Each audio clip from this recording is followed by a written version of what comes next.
जय हिंद साथियों, आप सभी लोगों का हमारे यूट्यूब चैनल पर एक बार बहुत बहुत स्वागत है। आज हम अपने शासकीय IT प्रशिक्षण अधिकारी का जो परीक्षा आपका दिसंबर माह में होने वाली है उसका 4th पार्ट हमने स्टार्ट किया है। इसके पहले हमने आपको IP एड्रेस, मैक एड्रेस की जानकारी दी थी, वो क्या होते हैं और वो किस तरह ये वर्क करते हैं। तो आप यदि जिन लोगों ने वीडियो नहीं देखा तो वो लोग वीडियो देख सकते हैं। और आज के सेशन में हम बताने वाले हैं अपना जो आपका इसमें से आएगा नेटवर्किंग में से OSI मॉडल क्या होता है या आपका OSI लेयर क्या होती हैं। तो इसकी हम आपको फुल डिटेल बताएंगे इसमें। तो आप लोग यहाँ से देख सकते हैं, इससे भी क्वेश्चन पूछ जाते हैं एग्जाम में आपके, तो आप लोग यहाँ से पढ़ सकते हैं। और आपको इसके अलावा जो भी अन्य आपके कंपटीशन एग्जाम है उसमें यदि कोई भी क्वेश्चन आते हैं कंप्यूटर संबंधित नेटवर्क से, तो इसमें से क्वेश्चन पूछ जाते हैं। तो हमने बड़ा इसको एनालाइज किया हुआ है और हमने पूरा आपको लिख के बताया, इसमें हम आपको इसमें पूरा बताएंगे आपको। चलिए हम वहाँ से स्टार्ट करते हैं। अब यहाँ पे आप लोग देख सकते हैं कि OSI जो आपका लेयर है, ये जो मॉडल है वो कब लॉन्च हुआ, तो ये हुआ आपका 1984 में। यहाँ पे इन्होंने इसको लॉन्च किया गया है। तो इसका यदि यदि कब यदि क्वेश्चन पूछे भाई ये लॉन्च कब हुआ, तो आपको बताना 1984 में। और यदि वो पूछे भाई इसका फुल फॉर्म क्या होता है, आपको बताना इसका फुल फॉर्म होता है OSI का ओपन सिस्टम इंटरकनेक्शन, इसका होता है आपका फुल फॉर्म होता है। ठीक है। अब यहाँ पर क्या इसमें लिखा हुआ है मैंने कि विश्व का सबसे पहला इंटरनेट ARPANET है। ठीक है। यदि कभी क्वेश्चन भाई पूछे कि विश्व का सबसे पहला इंटरनेट है कौन सा, तो आपको बताना विश्व का सबसे पहले इंटरनेट आपका आएगा ARPANET। ठीक है। जो किसके द्वारा बनाया गया था, जो USA द्वारा 1969 में बनाया गया था। ठीक है ना। कहाँ पर बनाया गया था, अब ये बनाया गया था आपका जो डिफेंस सिस्टम होता है, रक्षा विभाग, उसके लिए बनाया गया था सबसे पहले आपका ये। ठीक है ना। फिर इसके पश्चात इसमें 1970 में नियम बनाए गए कुछ कि भाई ये हमारा जो इंटरनेट है इसमें कुछ नियम बनाए जाए, भाई ये नियम किस अनुसार ये काम करता है। जैसे आप किसी संस्था में जाते हो, किसी प्राइवेट कंपनी में जाते हो, तो उनके भी कुछ नियम होते हैं कि भाई आपको पहले ये करना पड़ेगा, आप इतने टाइम आना पड़ेगा, आपको ये करना पड़ेगा। ठीक है। तो उनके कुछ नियम होते हैं। तो हर चीज़ के कहीं ना कहीं नियम होते हैं, कुछ रूल्स होते हैं, उसके अनुसार उसको चलना होता है, उनको अप्लाई या फॉलो करना होता है। तो इसी तरह इंटरनेट के कुछ उन्होंने नियम बनाए थे। तो उन नियमों को इंटरनेट आपका नेटवर्किंग में कहा जाता है प्रोटोकॉल्स। क्या कहा जाता है, प्रोटोकॉल्स। तो उस समय ये दो नियम बनाए थे। पहला बनाया था ना TCP, जिसको बोलते हैं ट्रांसमिशन कंट्रोल प्रोटोकॉल। एक बनाया था आप IP, इसको बोलते हैं इंटरनेट प्रोटोकॉल। ये बनाए थे। ठीक है ना, वो यहाँ बनाए थे। तो इसके हुआ था इसके पश्चात, तो 13 साल बाद 1983 में। ठीक है। फिर TCP IP को इन्होंने क्या स्टैंडर्ड बना दिया, मतलब इनमें कुछ इसमें कुछ एडवांस में जोड़ दिए, इसमें एडवांस इन्होंने क्या अटैच कर दिए। तो कब किए, 13 साल बाद। ठीक है। तो ये बनाया कब था इन्होंने, 1970 में बनाया था, लेकिन 1983 में कुछ एडवांस जोड़ दिए। ठीक है ना।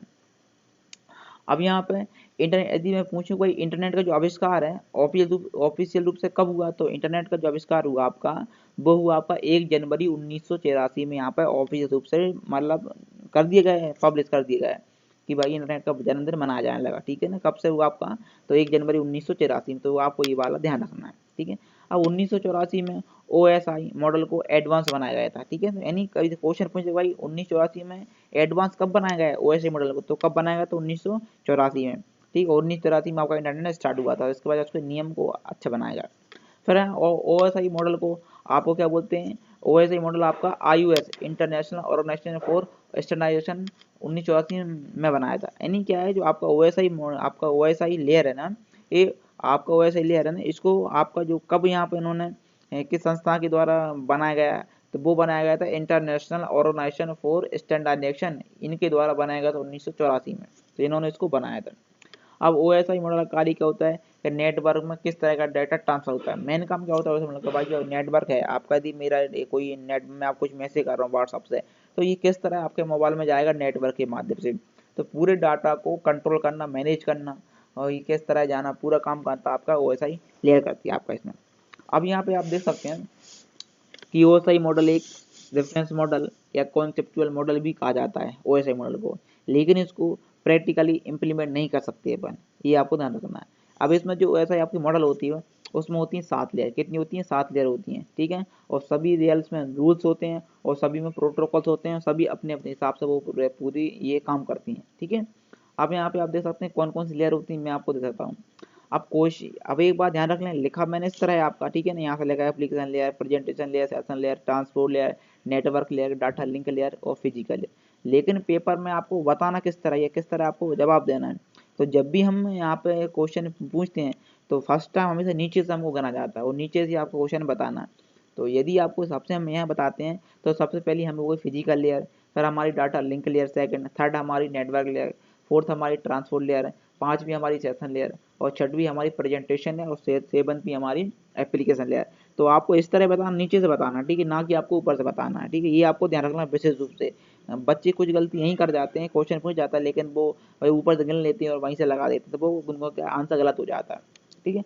अब आपकी जो ओएसआई मॉडल होती है तो मैंने आपको बता दिया, पहली आपकी एप्लीकेशन लेयर इस तरह होती है। अब होता है फिर दूसरी आपकी, इसको क्या उन्होंने इसमें कन्वर्ट कर दिया था कि इसमें टीसीपी आईपी, यदि पूछे टीसीपी आईपी में कितनी लेयर होती हैं, ठीक है, तो इसको क्या करना, कन्वर्ट कर दिया।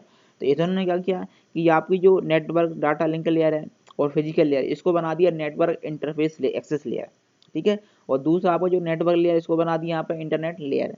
और आपका जो ट्रांसपोर्ट लेयर है यहाँ पे बना दिया ना होस्ट टू होस्ट लेयर। और आपकी जो application layer, presentation layer, session layer, ये तीनों को मिक्स करके इन्होंने बना दिया एप्लीकेशन लेयर। तो यदि पूछे भाई टीसीपी आईपी में कितनी लेयर होती हैं, तो आपको बताना है टीसीपी आईपी में 4 लेयर होती हैं। यदि पूछे कोई ओएसआई मॉडल में कितनी लेयर होती हैं, तो आपको बताना 7 लेयर होती हैं। तो ये आप कन्फर्म समझ लें। अब ये में इसमें ये समझ लें कि आपका जो इसमें होता कैसे है कि भाई आपका ओएसआई लेयर होती है, जब कोई आपको कोई चीज़ भेजता है, मान लो मैं आपको कुछ भेजूँ, तो पहले कहाँ पे जाएगा, एप्लीकेशन पे जाएगा, फिर प्रेजेंटेशन पे जाएगा, फिर सेशन पे जाएगा, फिर नेटवर्क ट्रांसफर पे जाएगा, फिर नेटवर्क पे जाएगा, फिर डाटा, फिर फिजिकल लेयर पे। इस तरह आपको डाटा जाएगा, मैंने यदि आपको भेजा। लेकिन यदि अब आप उसको क्या करोगे, रिसीव करोगे, तो आप रिसीव कैसे करोगे, रिसीव करते हैं हमेशा नीचे से, यानी फिजिकल लेयर में आएगा, फिर डाटा लिंक लेयर पे आएगा, फिर नेटवर्क लेयर पे, फिर ट्रांसफर लेयर पे, सेशन लेयर पे, फिर एप्लीकेशन लेयर, फिर आपका प्रेजेंटेशन, फिर एप्लीकेशन। इस तरह आपको डाटा रिसीव करने की तरीका है। यानी जब डाटा किसी को भेज जाता है, ठीक है, तो ऊपर आपको ऊपर से आता है, जब आप प्राप्त करते हो तो नीचे से आप प्राप्त करते हो डाटा, ठीक है। इस तरह ये काम करता है। तो कभी क्वेश्चन पूछे भाई ओएसआई मॉडल में कितनी लेयर होती हैं, 7 होती हैं। और टीसीपी आईपी में कितनी होती हैं, तो टीसीपी आईपी में 4 लेयर होती हैं। इनको यहाँ पर कंबाइन कर दिया गया है, तो वो आप लोग ध्यान रख लें। आप फिर आपको इसमें हम बारे में आपको डिटेल बता देते हैं, हर एक लेयर के बारे में, कौन सी लेयर का काम करती है, पूरा डिटेल आपको समझा दें। अब आपको यहाँ समझा देते हैं, आपका पहले समझाते हैं हम एप्लीकेशन लेयर के बारे में। अब आपकी जो एप्लीकेशन लेयर होती है, ये क्या काम करती है, यूजर टू यूजर इंटरेक्शन, अर्थात सर्विस टू यूजर। यानी क्या करती है, एक यूजर से दूसरे यूजर को एप्लीकेशन, आपका जो साइट है या आपकी जो बातचीत है उसको वो प्रदान करवाती है। किसके माध्यम से करवाती है, एप्लीकेशन के माध्यम से।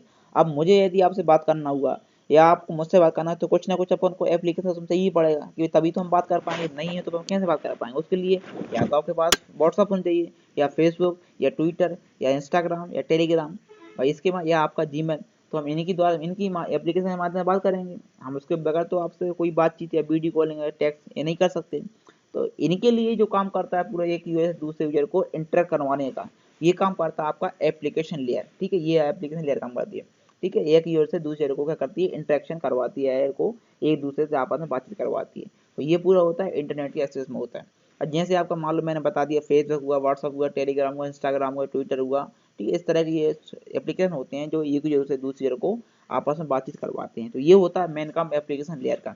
तो कभी क्वेश्चन आए तो आप बता सकते हैं कोई जो एप्लीकेशन लेयर होती है वो क्या क्या काम करती है, इसमें आपको वो ध्यान रखना है, ठीक है।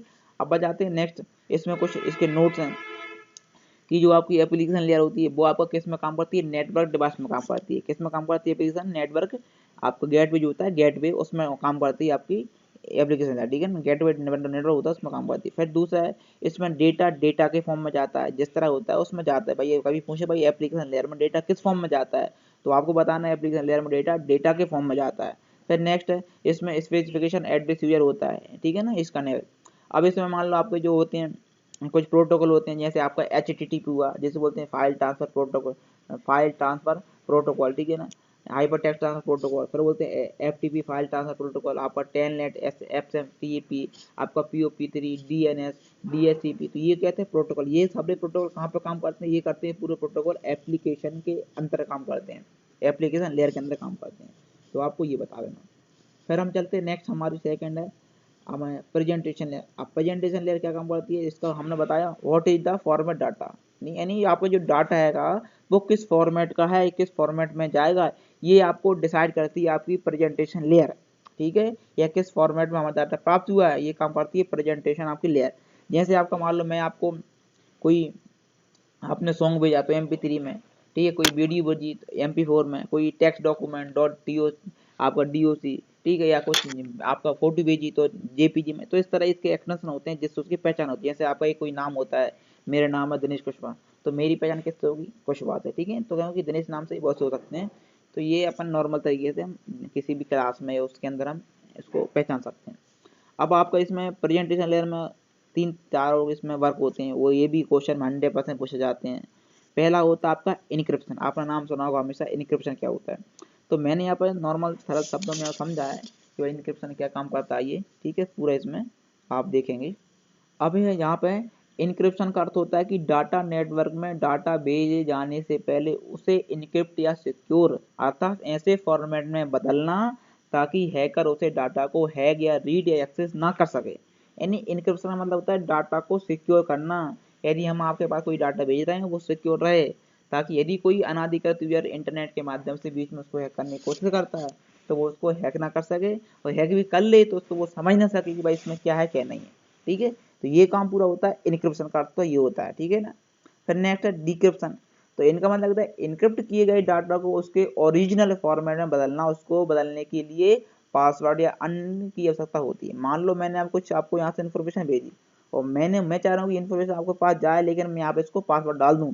तो यहाँ पर ये जब मैं पासवर्ड डाल रहा हूँ ये प्रोसेस कहलाती है इनक्रिप्शन। और जब भी आपके पास ये पहुंच जाएगा और आप उसको पासवर्ड डाल के पुनः उसको ओरिजिनल फॉर्म में लाओगे, जब तक पासवर्ड नहीं डालोगे वो ओरिजिनल फॉर्म में नहीं आएगा, तो वो कहलाता है डिक्रिप्शन। ये आपको विशेष रूप से ध्यान रखना है। अब जाओ नेक्स्ट जाओ आपका कंपैरिजन क्या होता है। तो कंपैरिजन क्या होता है, डाटा यह डाटा को कहीं भी भेजने के लिए या डाटा के आकार को छोटा कर देती है, जिसमें डेटा आसानी से बिक जाता है, जिसमें एल्गोरिथम का उपयोग किया जाता है। जैसे आपने नाम सुना होगा जिप या RAR, ठीक है ना। ये आपको क्या कहते हैं, एप्लीकेशन को ये छोटा करने का काम करते हैं, या इनमें जो फाइल होती है वो छोटी होती है। कितना ही बड़ा आपका डाटा हो, कितना ही आपको पेज हो किसी फाइल के अंदर, और पूरे डाटा को छोटा कर देते हैं और वह किसी भी डाटा में भेज जाती है। जैसे आपको पता होगा भाई हमारे जीमेल से हम 25 MB तक की फाइल को भेज सकते हैं, इससे ज़्यादा नहीं भेज सकते, लेकिन क्या हम फाइल को छोटा करेंगे तो यहाँ से डाटा भेज जाता है। तो ये होता है कंपेरिजन, ठीक है ना। कंप्रेशन, ठीक, कंप्रेशन मतलब होता है छोटा करना। फिर होता है डीकम्प्रेशन। तो डीकम्प्रेशन मतलब होता है किसी भी फाइल को उसके पुनः सही रूप में लाना, उसको देखना भाई क्या है क्या नहीं है, तो ये होता है डीकम्प्रेशन। फिर नेक्स्ट है आपका ये होता है इनकोड।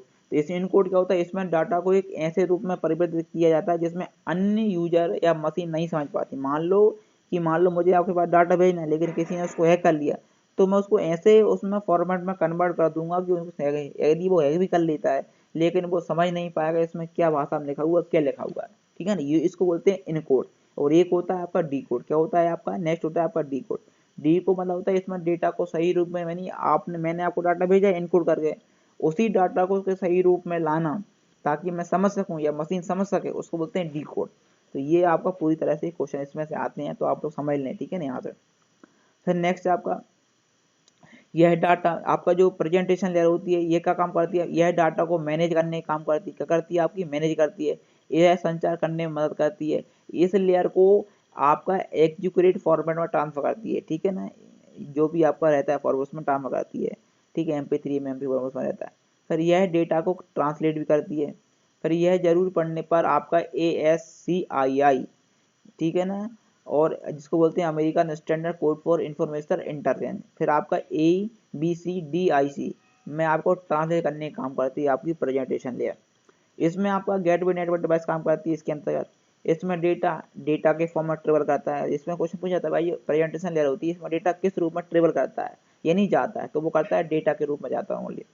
और इसमें आपको जो प्रोटोकॉल होते हैं आपका होता है SSC protocol, TLS protocol, MIML protocol, ठीक है ना आपका ये।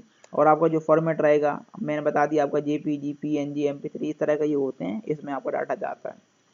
फिर नेक्स्ट हमारी लेयर है आपका सेशन लेयर। अब सेशन लेयर पे आप देख लेते हैं कि मैंने बताया यहाँ पे connection create, manage and close and mails and successfully message. यानी इसमें होता क्या है कि ये जो आपकी सेशन लेयर होती है ये आपको कनेक्शन प्रोवाइड करने का काम करती है। क्या काम करती है, कनेक्शन प्रोवाइड करने का काम करती है। और जब कनेक्शन प्रोवाइड कर देगी तो जो मेल आपको भेज रहा है वो मेल को भेजेगी और प्राप्त करने वाले को जो प्राप्त हो जाता है, ठीक है, तो उसको पढ़ लेता है। तो ये पूरा काम होता है आपका सेशन लेयर के अंतर्गत, ठीक है। इसमें क्या होता है कि इसमें डेटा के पीछे पोर्ट नंबर लगे होते हैं। ताकि क्यों लगाए जाते हैं पोर्ट नंबर, ताकि एक सर्वर दूसरे सर्वर, भाई सर्वर पर बहुत सारी फाइल आ रही हैं जा रही हैं, तो एक सर्वर से दूसरे सर्वर से फाइल डाटा ना मिले या फाइल ना मिले तब हम लगाते हैं पोर्ट नंबर, लग जाते हैं उसमें नेटवर्क के माध्यम से। अब उदाहरण में देखो, अगर ईमेल को सर्च करेंगे तो ईमेल का होम पेज ओपन हो जाएगा आपके सामने, तथा डेटा भिज भी जाएगा और ईमेल बंद हो जाएगी। यहीं तक पूरा काम होता है, सेशन लेयर का काम होता है। ये आप नॉर्मल तौर पर समझ लें। अब आ जाओ नेक्स्ट है, इसमें से यह दो डिवाइसों के बीच सेशन उपलब्ध कराती है। क्या काम करती है? दो डिवाइसों के बीच, यानी यहाँ से भेजाएगी और वहाँ से प्राप्त करवाएगी। तो ये सेशन लेयर का काम होता है, दो डिवाइसों के बीच आपस में उपलब्ध कराना। इसमें डेटा के फॉर्म में ट्रेवल करता है। अब इसमें आपको जो प्रोटोकॉल होते हैं वो होता है ADSP, RTCP, PPTP, PAP, ये प्रोटोकॉल होते हैं। इसमें ये काम करते हैं। फिर आ जाओ, इसमें गेटवे नेटवर्क डिवाइस काम करती है। इसमें भी कौन सी आती है? गेटवे जो डिवाइस होती है वो काम करती है। ठीक है। अब आ जाओ नेक्स्ट हमारा ट्रांसपोर्ट लेयर। अब ट्रांसपोर्ट लेयर में आप देख सकते हैं कि भाई इसमें मैंने बताया यह डेटा को छोटे छोटे भागों में, जिसे बोलते हैं सेगमेंट या सेगमेंटेशन बोलते हैं, उसमें ये तोड़ती है।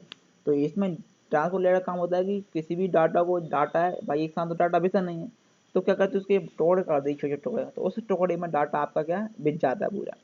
तो इसमें देख लो, यह डेटा को ट्रांसफर करने से पहले, यानी भेजने से पहले एरर को डिटेक्ट करती है, यानी उसमें गलती है कि नहीं। यदि एरर होगा तो उसको सही करेगी, इसके पश्चात डाटा को भेजेगी। यदि उसमें एरर निकला तो ये डाटा को नहीं भेजेगी आगे। दूसरा है, इसका प्रयोग डेटा को फ्लो कंट्रोल करने के लिए किया जाता है। नेक्स्ट है, यह लेयर सुनिश्चित करती है कि डेटा सिक्वेंशियल में ट्रांसफर हो रहा है, यानी सही तरीके से आपका सिक्वेंशियल होता है। अभी क्या मतलब आपका बोल सकते हैं आप 1 by 1 ट्रांसफर हो रहा है कि नहीं हो रहा, ठीक है ना। तथा अपने कार्य को पूरा करने के लिए TCP यानी ट्रांसमिशन कंट्रोल प्रोटोकॉल एवं UDP, इसको बोलते हैं यूए डाटाग्राम प्रोटोकॉल, का प्रयोग करती है। यानी जब ये डाटा भेजता है तो इन प्रोटोकॉल का उपयोग करती है आपकी कौन सी लेयर? आपकी ट्रांसपोर्ट लेयर ये काम करती है दोनों का, ठीक है ना। अब जाओ, यह एंड टू एंड लेयर होती है, इसको बोलते हैं एंड टू एंड लेयर ही बोला जाता है, जिसका प्रयोग होस्ट को संदेश देने के लिए किया जाता है। यह लेयर एप्लीकेशन लेयर से डाटा लेती है। किससे लेती है? एप्लीकेशन लेयर से डाटा लेती है और उस डेटा को छोटे छोटे टुकड़ों में विभाजित कर देती है और बांट देती है, जिसमें डाटा का जो साइज होती है वो कम हो जाती है। अब फिर नेक्स्ट इसको बोल सकते हैं यह पीयर टू पीयर और एंड टू एंड कनेक्शन प्रदान करती है। कभी क्वेश्चन आता है भाई ऐसी कौन सी लेयर होती है जो पीयर टू पीयर है, एंड टू एंड कनेक्शन प्रदान करती है? तो वो आपकी होती है ट्रांसपोर्ट लेयर, ठीक है। ये आपको विशेष रूप से ध्यान रखना। और ये डाटा को छोटे छोटे भागों में सेगमेंटेशन करती है।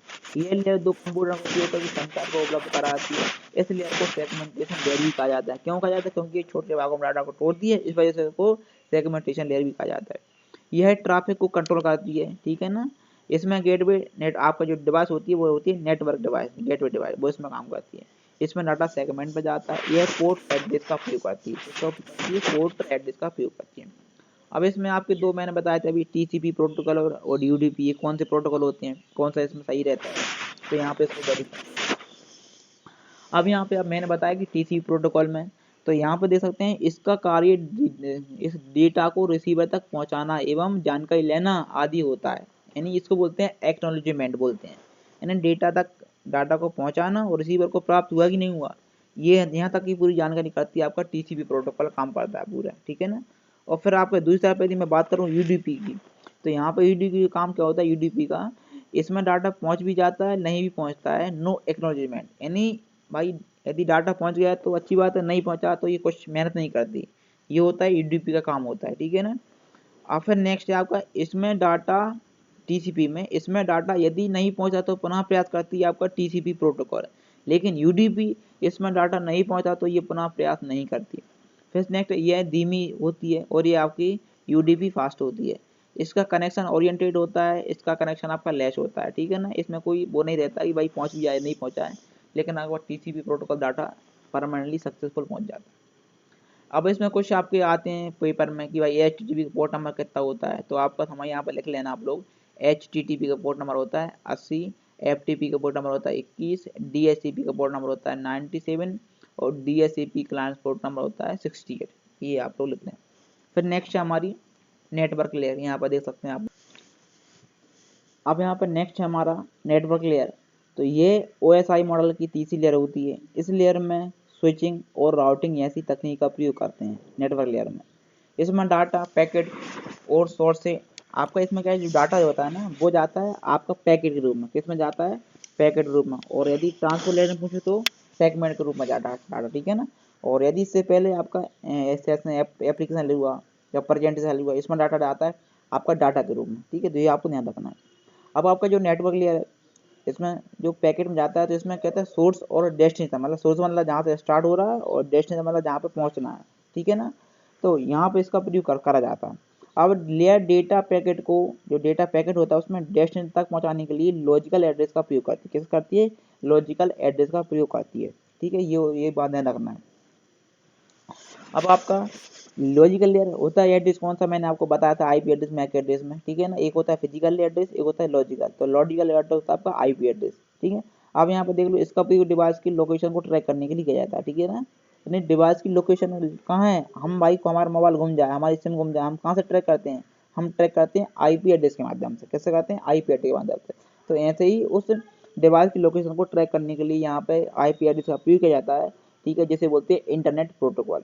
और दूसरा प्रयोग करते हैं आईसीएमपी, जिसको बोलते हैं इंटरनेट कंट्रोल मैसेज प्रोटोकॉल। ये दो काम करते हैं आपके किसी भी लोकेशन को ट्रैक करने के लिए। मान लो आपका मोबाइल गुम जाता है, तो आपके जो पुलिस वाले होते हैं तो वो आप क्या करते हैं, वो भाई आईपी एड्रेस के माध्यम से हमारे मोबाइल को या हमारे जो डिवाइस होती है उसको वो लोकेशन को ट्रैक कर लेते हैं, ठीक है ना। या उनके पास एक होती है आईसीएमपी, जिसे बोलते हैं इंटरनेट प्रोटोकॉल मैसेज, ठीक है। तो ये आपको ध्यान रखना है।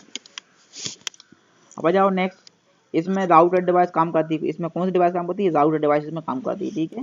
और उसमें आप तीन उनमें करती है, ट्रांसपोर्ट लेयर में आपका ट्रांसपोर्ट लेयर हो गई, प्रेजेंटेशन लेयर हो गई, एप्लीकेशन, इनमें काम करती है आपकी गेटवे डिवाइस, ठीक है। और इसके अंदर आपको काम कर रही है आपकी राउटर डिवाइस। अब इसमें डेटा पैकेट के रूप में जाता है, ये भी मैंने बता दिया। ये लॉजिकल एड्रेस यानी आईपी एड्रेस का प्रयोग करती है। लॉजिकल मतलब है जिसको लॉजिकल एड्रेस को ही आईपी एड्रेस कहा जाता है, आपको ये बात ध्यान रखना है। अब इसमें जो प्रयोग होता है आपका, एक होता है IPv4, एक होता है IPv6। ये दो प्रोटोकॉल होते हैं, आईपी एड्रेस दो होते हैं, एक IPv6, IPv4, ठीक है। ये दो आपके प्रो होते हैं, वो ध्यान रखना है। फिर नेक्स्ट है आपका डाटा लिंक लेयर। तो यहाँ पर देख सकते हैं data link layer, OSI model में डाटा लिंक लेयर दूसरी लेयर होती है। इसमें फ्रेम यूनिट, इसे बोलते हैं फ्रेम यूनिट। यानी क्या होता है, इसमें जो डाटा जाता है वो जाता है फ्रेम के रूप में, यानी जो फ्रेम में चढ़ जाता है, ठीक है ना, उसके रूप में इसमें जाता है। डेटा लिंक लेयर में नेटवर्क लेयर द्वारा भेजे गए पैकेट को डिकोड व एनकोड किया जाता है, ठीक है ना। किसके द्वारा? नेटवर्क लेयर के द्वारा डाटा भेजा जाता है, उसको डिकोड और एनकोड करते हैं यहाँ पर। साथ ही यह लेयर यह भी काम कंफर्म करती है कि सभी पैकेट एरर फ्री, यानी कुछ उसमें कोई एरर तो नहीं है, कोई गलती तो नहीं है, ठीक है। ये काम करती है। ये मुख्य रूप से डिवाइस की यूनिक आइडेंटिफिकेशन के लिए जिम्मेदार होती है, ठीक है, ये ध्यान रखें। अब यहाँ पर देख लो लॉजिकल लिंक कंट्रोल लेयर, मैंने बताया था LL बोलते जैसे LLL, ठीक है। ये दोनों लेयर होती हैं, एक होती है LLL और एक होती है ML, ठीक है ना, यानी MAXL, ठीक है, यानी मीडिया एक्सेस कंट्रोल लेयर बोलते हैं जैसे। अब यह लेयर पैकेट को रिसीव कर नेटवर्क लेयर पर ट्रांसफर करने के लिए जिम्मेदार होती है। यह पैकेट फ्लो कंट्रोल प्रदान करती है, आपकी लॉजिकल लेयर कंट्रोल लेयर। एक होती है मीडिया एक्सेस कंट्रोल लेयर। यह लेयर लॉजिकल लिंक लेयर और नेटवर्क लेयर फिजिकल लेयर के बीच खड़ी होती है। इसका उपयोग पैकेट को नेटवर्क पर ट्रांसफर करना होता है, इसका मीडिया एक्सेस कंट्रोल लेयर, ठीक है। ये आप ध्यान रखना। अब देख लो इसमें data link layer physical layer की फ्रेम में रो बिट स्ट्रीम को जोड़ती है, जिसे फ्रेमिंग कहा जाता है। यह फ्रेम के हेडर और ट्रेलर को जोड़ती है। इसमें हार्डवेयर डेस्टिनेशन और सोर्स भी एड्रेस होता है। डाटा लिंक लेयर एक हेडर को फ्रेम में जोड़ती है, जिसमें डेस्टिनेशन का एड्रेस होता है और फिर उस फ्रेम को डेस्टिनेशन एड्रेस पर सेंड किया जाता है। डाटा लिंक लेयर का मुख्य कार्य फ्लो कंट्रोल एवं एरर कंट्रोल होता है। डाटा लिंक लेयर के ट्रेलर में रखी जाने वाली वैल्यू CRC को जोड़कर एरर कंट्रोल को प्राप्त करती है।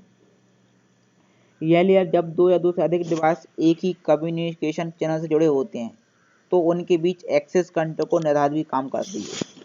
इसके कुछ और देख लो, इसमें जो डिवाइस होती हैं वो होती हैं ब्रिज और स्विच। कौन कौन सी होती हैं? एक होती है ब्रिज डिवाइस, एक होती है स्विच डिवाइस, ये नेटवर्क पर काम करती हैं। तो ये डिवाइस आपका डाटा लिंक लेयर पर काम करती हैं।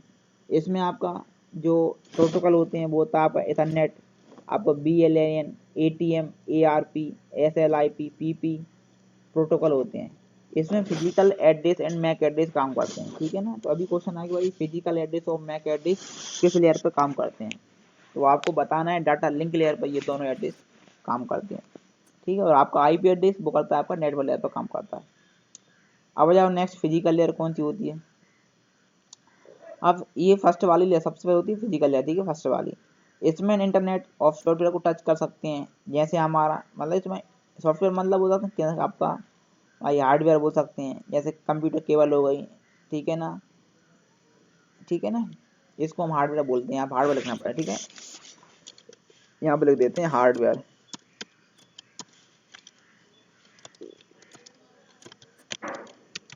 ठीक है, हार्डवेयर को टच कर सकते हैं, जैसे आपका केबल, कंप्यूटर, हब, कनेक्टर आदि। ये लेयर फिजिकल तथा इलेक्ट्रिकल कनेक्शन के लिए जिम्मेदार होती है, जैसे आपका वोल्टेज हुआ, डेटा हुआ, रेट्स आदि हुए। इस लेयर को डिजिटल सिग्नल, इलेक्ट्रिकल सिग्नल में बदला जाता है। नहीं क्या होता है, डिजिटल सिग्नल को इसमें बदलते हैं, इलेक्ट्रिकल में बदलते हैं। ठीक है ना। इस लेयर में नेटवर्क की टोपोलॉजी, जो आपने नाम सुना होगा टोपोलॉजी, आपका बस topology, star topology, T topology, miss topology, ये क्या करती है, नेटवर्क में होती है। ठीक है ना। यानी कंप्यूटर को आपस में जोड़ा जाता है टोपोलॉजी के माध्यम से। अब लेआउट को नेटवर्क में काम करती है। इस लेयर का उपयोग अलग अलग डाटा बिट को एक कंप्यूटर से दूसरे कंप्यूटर में ट्रांसफर नहीं, यानी इसमें जो डाटा जाता है वो जाता है बिट के रूप में। किसमें जाता है, बिट के रूप में। और डाटा लिंक लेयर पर जाता है फ्रेम के रूप में, और ट्रांसफर पर जाता है बिट के रूप में। ठीक है, तो ये आप लोग ध्यान रखना है। अब यह ओएसआई मॉडल की सबसे नीची लेयर होती है। यह लेयर फिजिकल कनेक्शन की स्थापित करती है या मेंटेन करती है। यह लेयर डेटा को ट्रांसफर करने के लिए इलेक्ट्रिकल, मैकेनिकल और प्रोटोकॉल इंटरफेस का प्रयोग करती है। इस लेयर का उपयोग जीरो और बिट को फाइबर में कन्वर्ट करने के लिए किया जाता है। इस लेयर को पावर प्लग, कनेक्शन, रिसीवर और केबल टाइप जैसे कंपोनेंट शामिल हैं। इस लेयर में डिजिटल सिग्नल इलेक्ट्रिकल सिग्नल में बदला जाता है। यह लेयर डिजिटल सिग्नल को एनालॉग बिट में कन्वर्ट करती है। इसमें नेटवर्क की टोपोलॉजी यानी नेटवर्क के स्ट्रक्चर का कार्य भी होता है। इस लेयर में हब और रिपीटर, अब क्वेश्चन आता है कि हब और रिपीटर किस डिवाइस में काम करते हैं या किस लेयर पे काम करते हैं। तो आपका हब और रिपीटर ये काम करते हैं आपके फिजिकल लेयर पे काम करते हैं। ठीक है, ये आपको ध्यान रखना है। इसमें मैंने ये बता दिया। और आपका जो मैक एड्रेस होता है वो भी इसी पे आपका काम करता है। ठीक है, मैंने बताया था आपको मैक एड्रेस, हर सिस्टम का, हर डिवाइस का अपना एक मैक एड्रेस होता है, इसको परमानेंट एड्रेस बोलते हैं। और एक होता है आपका आईपी एड्रेस। ठीक है ना, इसे बोला जाता है आपका, ये हर डिवाइस की आईपी एड्रेस ऐसा ही होता है, ये चेंज होता है हर डिवाइस के अनुसार, आपका ऑटोमेटिकली चेंज हो जाता है। इसमें डेटा बिट के रूप में जाता है, ये भी ध्यान रखना। ठीक है, किसमें जाता है इसका डेटा, आपका जो बिट होता है उसमें जाता है। तो ये कुछ क्वेश्चन पूछ जाते हैं इसमें, तो ये मैंने यहाँ पे बता दिया। आप लोग चाहे तो स्क्रीनशॉट ले सकते हैं, और पेपर में यदि क्वेश्चन आएंगे तो इसमें आप लोग पढ़ लें। तो यहीं से क्वेश्चन पूछ जाते हैं, तो मैंने इसको आपको पूरी डिटेल में बता दिया कि भाई क्या क्या काम करता है। यदि आप लोगों को हमारा वीडियो पसंद आया हो या वीडियो आपको अच्छा लगा हो, और वीडियो जरूर आप शेयर करें, अपने दोस्तों को भेजें, ताकि उनका भी पेपर है, एग्जाम है, तो वो भी यहाँ से तैयारी कर सकें। फिर मिलते हैं नेक्स्ट वीडियो में नेक्स्ट के साथ। हमारा आपसे एक निवेदन है, हमारा वीडियो जरूर सब्सक्राइब करें, ताकि आप लोगों को बेल आइकन पर क्लिक करें, ताकि जो भी हम वीडियो बनाएं या उसकी नई नई जानकारी दें आपको, तो आपके चैनल पर सबसे पहले आपको अपडेट मिले। ओके दोस्तों, थैंक यू, मिलते हैं नेक्स्ट वीडियो में।